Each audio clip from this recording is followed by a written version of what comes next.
दुनिया के नक्शे पर ये है इटली और ये है वहां के गांव, स्कूल्स और बड़े बड़े टाउन जो पूरी तरह खाली पड़े। न्यूयॉर्क टाइम्स, द गार्जियन और कई न्यूज मीडिया में छपी ये खबरें बता रही हैं कि आज इटली में 6000 से भी ज्यादा गांव वीरान हो चुके हैं। यहाँ रियल एस्टेट में एक बड़े क्राइसिस के आने की उम्मीद है और कई इकोनॉमिस्ट तो साफ कह चुके हैं कि अब कुछ ही सालों में इटली एक डार्क एज में आने वाली है, यानी एक ऐसी एज जहां देश के पास मिलिट्री में भेजने के लिए लोग नहीं होंगे। बड़ी बड़ी फैक्ट्रीज तो होंगी पर वहां काम करने के लिए लोग नहीं होंगे और आने वाले 10 सालों में इटली की इकोनॉमी पूरी तरह कोलैप्स कर जाएगी। खुद इटली की हेल्थ मिनिस्टर कह चुकी हैं कि हमारा देश मर रहा है। मगर सवाल यह आता है कि आखिर इटली इस स्टेज में पहुंचा कैसे?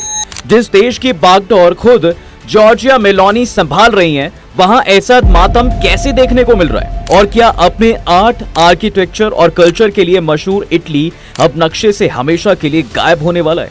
चलिए जानते हैं।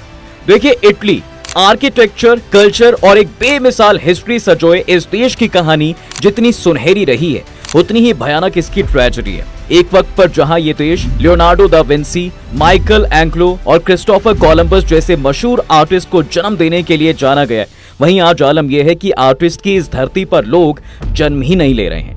पॉपुलेशन के नाम पर यहाँ केवल 65 साल के लोग बचे हैं जो देश की 24% आबादी को बनाते हैं, और जो बचे कुचे हैं वो भी अधेड़ उम्र में जी रहे हैं। अब ऐसा हम इसलिए कह रहे हैं क्योंकि इस देश की एवरेज एज ही 48 साल है।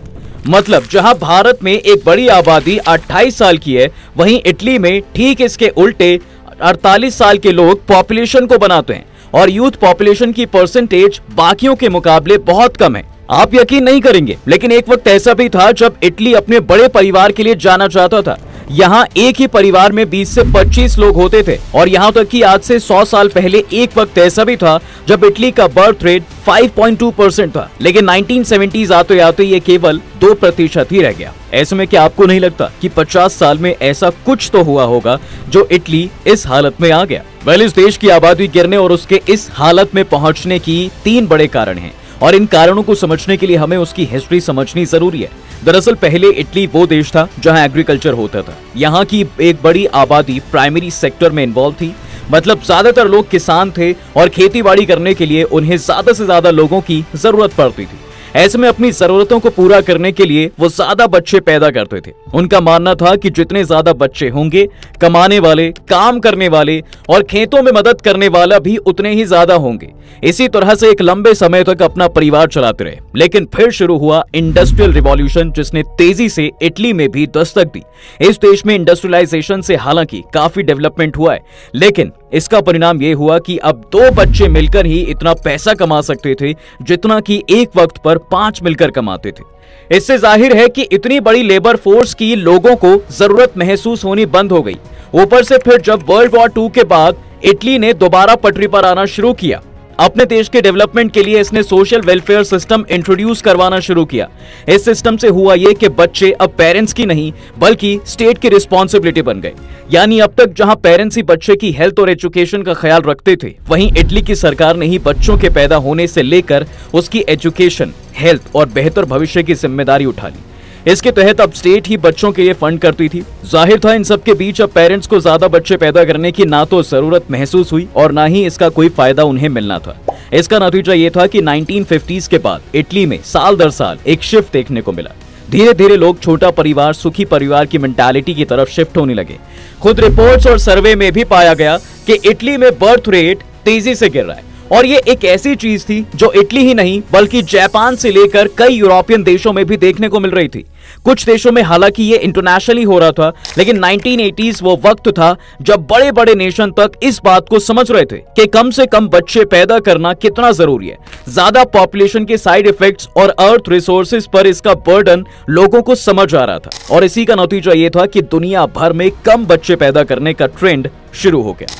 जिस देश में पॉपुलेशन ज्यादा थी वहां तो इसका पॉजिटिव रिजल्ट देखने को मिला, लेकिन अगर बात इटली की करें तो आज इस देश के लिए ये एक बड़ी प्रॉब्लम बन गई है। खुद इटली की सरकार की साहब कई पॉलिसीज ऐसी हैं जिसके चलते यहाँ लोग बच्चा पैदा करने से कतराते हैं। इसका सबसे बड़ा और प्राइम एग्जाम्पल ब्लैंक रेजिग्नेशन है। अब ब्लैंक रेजिग्नेशन का मतलब है कि वो डॉक्यूमेंट जिसके तहत कोई भी इटालियन कंपनी एक प्रेग्नेंट वुमेन को बिना नोटिस या रीजन दिए उसे फायर कर सकती है। इटली जैसे डेवलप देश में ये सुनने में काफी इम्पॉसिबल सा लग सकता है, लेकिन हकीकत ये है कि ये वहाँ की हर वर्किंग वुमन को जॉब से पहले साइन करना ही होता है। इस डॉक्यूमेंट में साफ होता है कि जैसे ही कोई भी फीमेल वर्कर प्रेग्नेंट होगी तो उसकी कंपनी किसी भी नोटिस या रीजन के बगैर उसे फायर कर सकती है। अब जाहिर है कि किसी भी देश में जहां वर्किंग क्लास में एक बड़ा आंकड़ा फीमेल्स का हो, वहां अगर ऐसा रूल निकाल दिया जाए तो अपने करियर ग्रोथ को छोड़कर कौन वुमेन अपने पर्सनल रिलेशनशिप्स के बारे में सोच पाएगी। सोचना तो दूर हो सकता है कि ऐसे में एम्बिशियस वुमेन कभी शादी और बच्चे का सोचे ही ना। ऐसा ही इटली में भी हुआ। आलम यह रहा कि वहां की विमेन्स और इवन मेजॉरिटी ऑफ फैमिलीज ने जॉब की वजह से शादी और बच्चे को डिले करने का फैसला लिया और यही सिलसिला आज तक देश में चला आ रहा है। अपने करियर को प्रायोरिटी रखते हुए ज्यादातर पॉपुलेशन पहले कुछ बनने का सोचती है और इस रेस में ले देकर फैमिली प्लानिंग की गाड़ी पीछे छूट जाती है। इटली में लोगों की कम होती पॉपुलेशन का एक कारण वहां का नेशनैलिटी लॉ भी है। दरअसल इस देश में यूरोप के बाकी देशों की तरह चाइल्ड बर्थ नेशनैलिटी लॉ नहीं है। आपको सीधी भाषा में बताएं तो अगर इटली में आप एक इमिग्रेंट हैं या फिर नॉन इटालियन हैं, तो फिर चाहे आपका बच्चा इटली की सरजमी पर क्यों ना पैदा हुआ हो, लेकिन उसे इटालियन नेशनैलिटी नहीं मिलेगी। अब इसके ऑपोजिट अमेरिका और बाकी यूरोपियन कंट्रीज में तो किसी के भी बच्चे को ऑटोमेटिक नेशनैलिटी मिल जाती है, लेकिन इटली में ऐसा कोई चक्कर नहीं है। और यही वजह है कि इटली में रहने वाले इमिग्रेंट्स कुछ साल वहां पर गुजारने के बाद भी वहां से मूव कर जाते हैं और यूरोप के दूसरे देशों में शरण ले लेते हैं, जहां उन्हें नेशनैलिटी इजीली मिल जाती है। उनके पर्सपेक्टिव से अब ये डिसीजन सही भी है, लेकिन एक अगर इटली की नजर से देखें तो ये उनकी पॉपुलेशन को कम ही कर रहा है। जाहिर सी बात है कि जिस देश में लोग पहले ही कम हैं और वहां की पॉपुलेशन दिन ब दिन गिर रही है, वहां से अगर इमिग्रेंट भी मूव कर जाएंगे तो ऐसे केसेस में पॉपुलेशन इंक्रीज के चांसेस और कम हो जाएंगे। इटली में ये प्रॉब्लम हालांकि पहले छोटी लग रही थी, लेकिन वक्त के साथ बढ़ती इसकी सीरियसनेस के चलते अब इटालियन गवर्नमेंट ने यह डिसीजन लिया है कि वो इन लॉज को या तो अमेंड करेंगी या हटा देगी, क्योंकि अगर ऐसा ही चलता रहा तो आने वाले वक्त में इटली से और भी तेजी से माइग्रेशन देखने को मिलेगा और इमिग्रेंट की कम होती संख्या से इटालियन इकोनॉमी को काफी नुकसान होगा। अब अगर आप सोच रहे हैं कि वो कैसे, तो जनाब जाहिर सी बात है कि अगर इमिग्रेंट भी जाते रहेंगे तो इटली में काम करने वाला कोई बचेगा ही नहीं। ले देकर वहां सिर्फ रिटायर्ड लोग होंगे जो देश के लिए केवल एक लायबिलिटी होंगे, क्योंकि सरकार को उनकी पेंशन्स देनी होंगी, उनके हेल्थ केयर का ख्याल रखना होगा। लेकिन जब यंग लोग ही नहीं होंगे तो ये सब करेगा कौन? जाहिर है कि इससे हेल्थ सेक्टर ओवरबर्डन हो जाएगा। सरकार ओल्ड लोगों को पेंशन तो देगी, लेकिन उसके पास इकोनॉमी में प्रोडक्शन डिस्ट्रीब्यूशन के लिए लोग नहीं होंगे। देश में मैन्युफैक्चरिंग फैक्ट्रीज तो होंगी, लेकिन लेबर फोर्स की भारी शॉर्टेज रहेगी। इसके अलावा इटली में पॉपुलेशन क्राइसिस की एक तीसरी वजह भी है और वो है जॉब कल्चर। दरअसल OECD की रिसर्च बताती है कि 18 से 34 साल के 70% इटालियंस फाइनेंशियली अपने माँ बाप पर ही निर्भर हैं। खुद UN की एक रिपोर्ट बताती है कि इटली में 43% जॉब्स नॉन परमानेंट हैं। और जानते हैं कि ऐसा क्यों?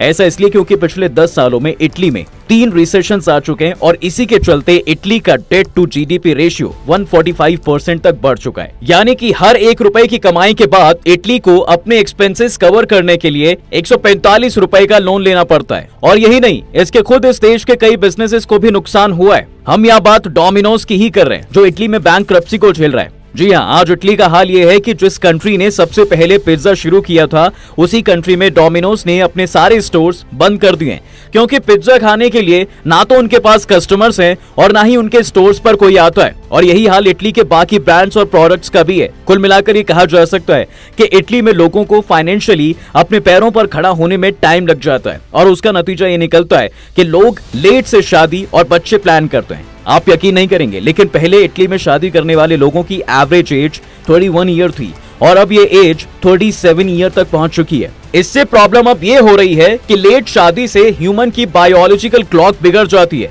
और प्रेगनेंसी में कॉम्प्लिकेशंस शुरू हो जाते हैं। कई केसेस में तो बच्चे पैदा करना ही मुश्किल हो जाता है। कुल मिलाकर ये कहा जा सकता है कि आगे भी अगर सिचुएशन ऐसी रही तो इटली के लिए सरवाइव करना मुश्किल हो सकता है। ये देश जल्द ही एक डार्क एरा में एंटर कर सकता है, जहां से फिर इटली को निकल पाना मुश्किल हो जाएगा। यहाँ की सरकार के पास अभी भी वक्त है, वो स्वीडन मॉडल को फॉलो करके देश को बचा सकती है। अगर आप सोच रहे हैं कि स्वीडन मॉडल क्या है, तो दरअसल कुछ सालों पहले तक स्वीडन भी ऐसी सिचुएशन से गुजर रहा था। ऐसे में यहाँ की गवर्नमेंट ने चाइल्ड केयर पॉलिसी अनाउंस की। इस पॉलिसी में रूल ये था कि जिस कपल के जितने ज्यादा बच्चे होंगे उसे उतनी ज्यादा ही सब्सिडी मिलेगी। इसके अलावा स्वीडन अपने देश में पैरेंटल लीव भी अनाउंस करने वाला पहला देश था। इन्होंने 1974 में एक लॉ पास किया था कि पेरेंट्स बच्चा होने के बाद 16 महीने की पैरेंटल लीव जरूर लेंगे। जाहिर है कि इसके बाद तो स्वीडन में पॉपुलेशन को लेकर आने वाली प्रॉब्लम्स सॉल्व होने लगी थी। आज स्वीडन में सिचुएशन ये है कि ये देश अपनी पॉपुलेशन को रीस्टोर करने में सक्सेसफुल रहा है। इसी तरह अगर इटली भी पॉपुलेशन की गाड़ी को पटरी पर लाना चाहता है तो उसे भी चांसेस लेने होंगे। फीमेल एम्प्लॉयज को ब्लैंक रेजिग्नेशन जैसी चीजों से बचाना होगा और आने वाले 5 सालों में इस पर मिलकर काम करना होगा। कुल मिलाकर अगर इटली अपना बर्थ रेट 2.1 तक नहीं ला पाता तो एक मैसिव सेटबैक इसे झेलना पड़ेगा। पॉपुलेशन कोलैप्स के चलते इस देश का अस्तित्व एक खतरे में आ सकता है। ऐसे में जाहिर है कि कहीं ना कहीं इमिग्रेंट्स के हाथों में इटली के सर्वाइवल की चाबी है। दोस्तों, इस पर आपको क्या लगता है? क्या आपके पास कोई ऐसा तरीका है जिससे इटली का पॉपुलेशन क्राइसिस सॉल्व किया जा सकता है? हमें कमेंट सेक्शन में जरूर बताएं।